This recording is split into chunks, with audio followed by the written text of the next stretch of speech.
Hello, hello, hello. Well, it is February 15th. It's the day after Valentine's Day, and it looks like spring is coming. We've got dogwoods in bloom. We've got dandelions in bloom, and a host of other trees. I can see those starting to bloom. The blueberries out front, I can see the buds starting to come out. So it won't be long before the nectar is flowing, which means it is time for me to start preparing for the 2020 bee season. There's a lot of work to do.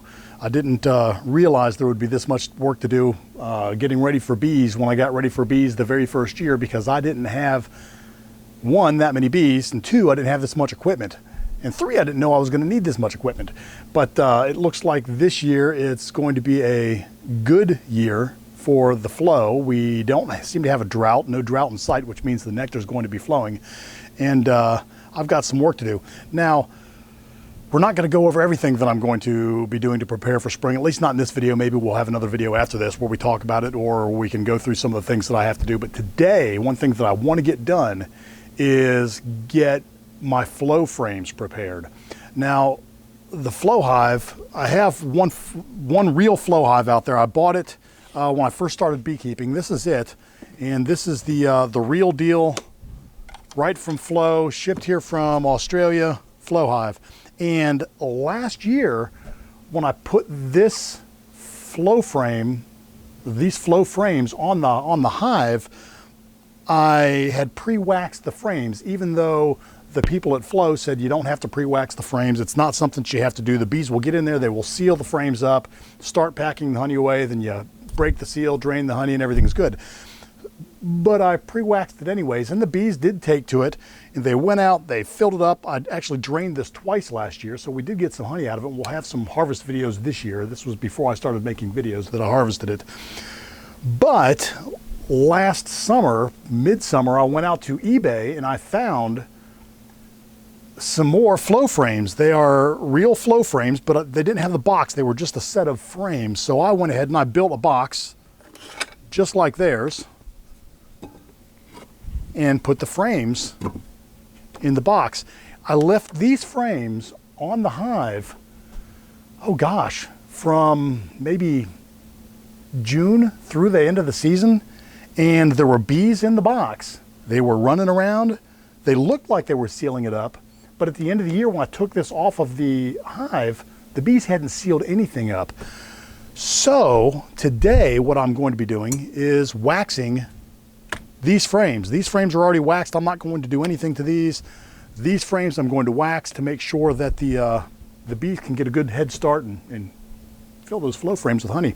So this is the wax that I have saved from last year.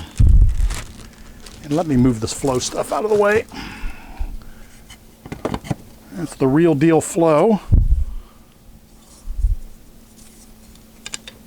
frame. And this is my knockoff of the Flow frame. Get those out of the way. And let's take a look at this wax here. So this is the wax that I accumulated in my first season of beekeeping. This is very pretty. It's got some dirt in the front of it here. This is just from cappings. This is from just, the burr comb that I pick off the hive. I melted it down. I don't think that it's going to be enough, so I actually ordered off of Amazon, and I'll provide a link in the comments below, some pure beeswax. And this is what I used actually to pre-wax these frames last spring. So I'm going to put it in the crock pot. Hope the wife doesn't get upset, but I've borrowed the small crock pot and I'm going to melt the wax in it. It's going to be a pain in the butt to get the wax out of the crock pot, but I think boiling water will do the trick. But I'm going to melt this wax, and after it's melted, we're going to pre-wax the frames. So I'll go ahead and get started. Dump this in there. Dump the small pieces in there first. Well, that's a pretty piece of wax, isn't it?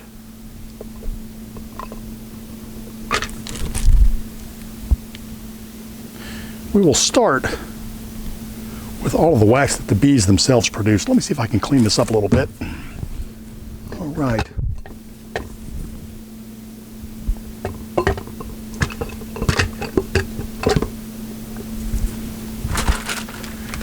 And then if we need to, We'll open this up and drop one of these in there. Let me explain to you how these things work. Each one of the honeycomb is in two pieces. And the way that it works is the honeycomb sits like this. There's a seam at the top and a seam at the bottom. Now the bees have to complete the comb by sealing this up and sealing this up and sealing the back. They also have to bring the comb out until it's flush because one of the sides of the comb sits further back than the other.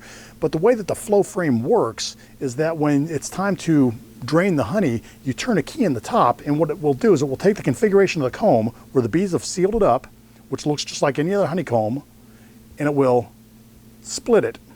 Now this will prevent bees from going into the comb to get the honey, and the honey will drain out of the hive all the way to the bottom. Now, I was fortunate in that I got to drain the hive twice last year. Well, the other one, this frame actually never got sealed up. I'm looking at it really closely now, and I can see that the bees, I don't know, I'm going to try to get in there close. I don't know whether you can see this or not, but the bees have started to seal this up. So they have done some work, but it's not ready for prime time, so to speak. I want to make sure that when these frames go on the hive and the nectar flow starts, that these bees are going to be able to finish building out the comb quickly and start filling it with honey. So let's get this party started. At least put a taste of honey on there for the bees, or a taste of wax, so they say, hey, I know what I'm supposed to do here. Because this is a whole new generation of bees. The bees that are in the hive right now, with the exception of the queen, likely have not seen these frames. They don't know what they are. They don't know what their predecessors did last year to try to fill them up. But what they're going to see is they're going to see that, hey, there's beeswax on here. These look like our frames. They look like honeycomb. Let's finish these up. I think they'll be extremely sad when they find out that they leak into my jar. But hey, that is the price you pay if you're a bee and you live in a very nice hive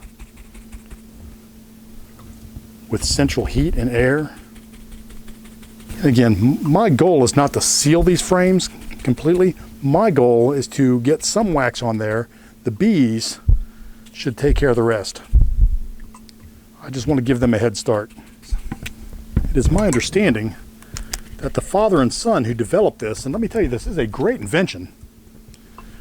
It's expensive, but it's a great invention. The father and son who developed this actually did write their names in the history book. They're going to be right up there next to Langstroth, because they have revolutionized beekeeping. And again, the Flow Hive was one of the reasons that I got into beekeeping. And my garden wasn't getting pollinated, so I started looking up beehives and beekeeping, and I came across these guys in the Flow Hive. I watched a few videos. First I thought it was too good to be true, then I went out to YouTube and I watched some more videos of some of the people that were out there using them, first gen, and it was like magic. I thought to myself, gosh, I've got to get in on some of this. If there's a way to do beekeeping without having to get into the hive and get stung, I'm going to do it. Well, unfortunately, actually, fortunately, you do still have to get into the hive. I have to say that I enjoy it, and I've learned a lot. I've learned a lot about animal husbandry, even though it's they're only bees. They're not really animals, they're insects, but I've learned a lot about it. And I tell you, these bees are amazing. Really amazing. Bees are not lazy. I'll tell you that. Would I like to live like a bee? Not a chance. Not a chance. Talk about a strict society. They have no problem just killing you and removing you from the hive if you don't do what they want you to do. If you're not pulling your weight, so to speak, there is no second chance. They chew off your wings and kick you out. Everybody's got a job, and they start that job from the very minute they're born. That's something else that I thought was unique. The worker bees, which are 99% of the hive, those females, when they're born, they chew their way out of their cell, and the very first thing they do once they're out of the cell is they start cleaning up their cell so that the queen can lay another egg. Now, the boy bees, lucky for them, they don't even have to chew themselves out. They start chewing themselves out, then all the workers come over, help the boys get out. The boys climb out, walk away, and all the worker bees, all the females, clean up the cell and prepare for the queen. So you would think that being a boy bee in the hive would be the best thing in the world, because you don't have to forage for honey, you don't have to build comb, you don't have to take care of baby bees, you don't have to do anything except for wait all summer long for a virgin queen from your hive or from another hive. Go out, take a flight, mate, and call it a day. The only problem with being a boy bee is that although you sit around the hive and get fed and don't have to do anything to get that food, when you finally do go on a mating flight and find that queen and mate, that is the very last thing you will do. Because after the boy bee is done mating with the virgin queen, the boy bee, or the drone, falls right out of the sky dead. I think I would be a celibate drone if that were the case. And if you're not fortunate enough in the bee world to be a drone who actually gets to mate with a queen, come fall, all the girl bees who have been working so hard all summer long, raising the baby bees, building the comb, collecting nectar, collecting pollen, feeding the baby bees, feeding the queen, attending to the queen, all of those girl bees see the boy bees as nothing more than couch potatoes, if there's such a thing in the bee world. And the girl bees will go up to the boy bees, chew off their wings in the fall, and kick them out of the hive, and they freeze to death on the ground or get eaten by ants. So, with that in mind, I can pretty much say that there is no way in the world that I would want to live in a bee-like society.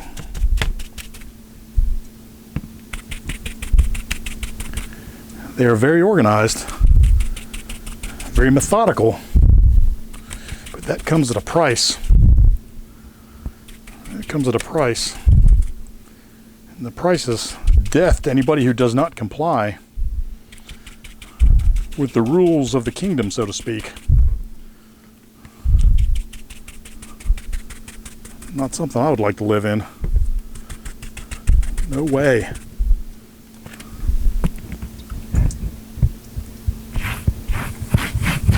Oh, that's nice. Oh, that's really nice. Let's try that.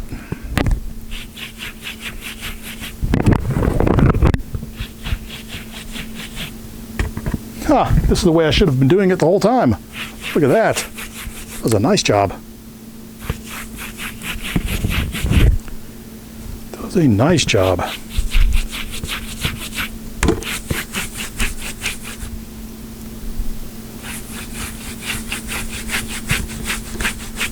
Why didn't I do this to begin with? Holy moly. And I think it's going to do a better job at filling the gap between the comb, especially if I do it that way and then turn it over, do it again. My only fear is I'll get too much wax on it if I do it this way.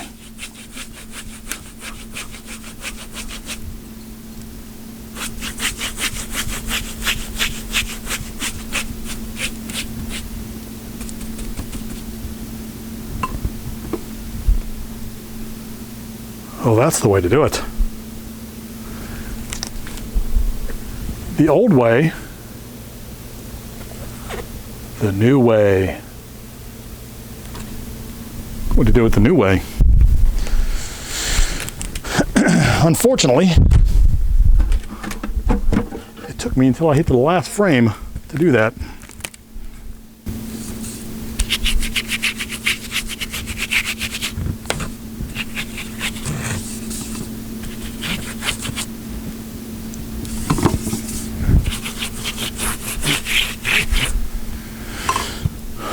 All right, so there you have it. We are done pre-waxing these frames. Let's put them back in the box the way that they go in there. Now again, you know what? Let me show you this, because you may be able to save yourself some money. Well, let's just leave this one lay up here. So this is a standard hive body. This is just a 8 frame deep. Now, you can also do this with a 10 frame deep. But what I did is I mimicked exactly what Flow does on their hive. So I found some of these frames. Actually, I found these frames on eBay. And it was a lot cheaper than buying the Flow Hive or the Flow Super with the frames in it. You can just buy the individual frames from Flow, but you can also find them on eBay. Now, there are knockoffs out there, the Chinese made, and I'm sure they'll work. However, I just can't bring myself to buy the Chinese knockoffs because the folks who invented Flow, they're great makers. They put a lot of time, effort, energy, and thought into this, and they need to get paid. So I'm not going to buy counterfeit fit frames, but I will continue to look on eBay to find others. And if you find any on eBay, just know that I'm probably going to be bidding against you. However, after you get the frames, you can make your own Flow Hive. You put a box together, cut the bottom out, and you don't glue that. You cut the top off. Build yourself a little handle, and the only thing, there's 2 things that you're going to have to do here in order to make this work. You're going to have to put a shim, a small shim, in the side of the box, both front and back, because these boxes are just a little bit, let me see if I can get that on the camera, a little shim here. These boxes are a little bit too wide for the Flow frame, so you put the shim in there. That will make sure that the boxes are held tightly together, and then you'll have to get yourself a metal bar or something to brace it along the bottom. I believe this came out of a filing cabinet. You know, one of the dividers for a filing cabinet. Cut the ends off, drilled a hole, screwed it in, and that will give me the rigidity that I need in the bottom to make sure that the box is not going to come apart on the hive. And that's very similar to what Flow has done. But when you're done, it works just like the real Flow hive, that if you buy from Flow, you're going to have to spend, when it's all said and done, if you buy the whole hive, $1,000. And I like the Flow Hive. I liked it so much I wanted a second one. The only problem is I didn't want to spend $1,000 on the second one. So, with that in mind, I built this one. And of course, now I can't get the doggone thing to go in. I set this up very, very tight. I probably could have made it not so tight. There we go. And there she sits. So now I have prepared this flow hive for spring. This flow hive is already prepared. The bees have already got it sealed up. Last year at the end of the season, there was a little bit of honey in there, and instead of breaking the seals and getting that honey, I just set the frames out and let the bees clean them up. And they robbed out the frames, but the frames are still sealed. They just pulled the caps off, grabbed the honey. So they will be ready to go. So I will have 2 flow frames out there this year, and then the rest of my hives are going to be Langstroth hives. Now, before I wrap this video up, I'm going to let you know what I've got going on for the rest of this weekend, and probably next weekend and the weekend after. I'll show you that we used all that wax, by the way. It's all gone. But what I've got going on for the rest of this weekend is I've got to build frames, lots of frames. I've also got to build mediums and 2 more hives. So I've purchased 100 frames. I've got foundation for those frames coming in. So I've got to put all the frames together. I've got 2 of the 5-pack seconds as far as medium supers go. So I'm going to be putting those together, getting those stained and finished, which is a lot of work, but get those ready for the spring flow. And I've got 2 new roofs, some bottom boards, some stands. So we're going to set up 2 new hives this year, which means I've got a lot of work to do. I didn't realize getting into beekeeping that there would be this much work, but there is this much work. It's a great hobby. It's a lot of fun, but there's more to it than just getting honey out of the hives. You really have to take care of your bees, and there's a lot that goes into it. And I'm learning as we go. Hopefully next year I will have all of this together, and I won't have to build new honey supers or build new frames or pre-wax my boxes. All of that stuff should be taken care of, and it will be an easier season. But this year, the second year, but because my apiary is growing, it's a little bit more work than it was last year. So with that said, I will touch base next weekend. It's going to be a lot of work this weekend to get this stuff done, and I will let you know what my progress is. But until then, happy beekeeping, and I will see you later. Have a great day.